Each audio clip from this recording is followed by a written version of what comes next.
দাজ্জাল হবে কিয়ামতের আগে সবচেয়ে বড় ফিতনা। একজন মানুষ আসবে যে নিজেকে খোদা বলে দাবি করবে, আর তার ফিতনায় পুরো পৃথিবী কেঁপে উঠবে। আমাদের প্রিয় নবী মুহাম্মদ বলেছেন, শেষ যুগে আসবে দাজ্জাল। তার এক চোখ অন্ধ থাকবে, আর সে মানুষকে বিভ্রান্ত করবে মিথ্যা অলৌকিক শক্তি দেখিয়ে। দাজ্জাল পৃথিবীতে 40 দিন থাকবে।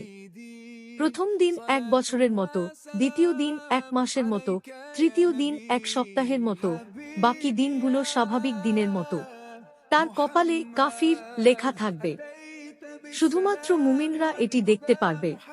রাসূলুল্লাহ বলেছেন, যে ব্যক্তি সূরা আকাফের প্রথম 10 আয়াত মুখস্থ করবে, সে দাজ্জালের ফিতনা থেকে নিরাপদ থাকবে।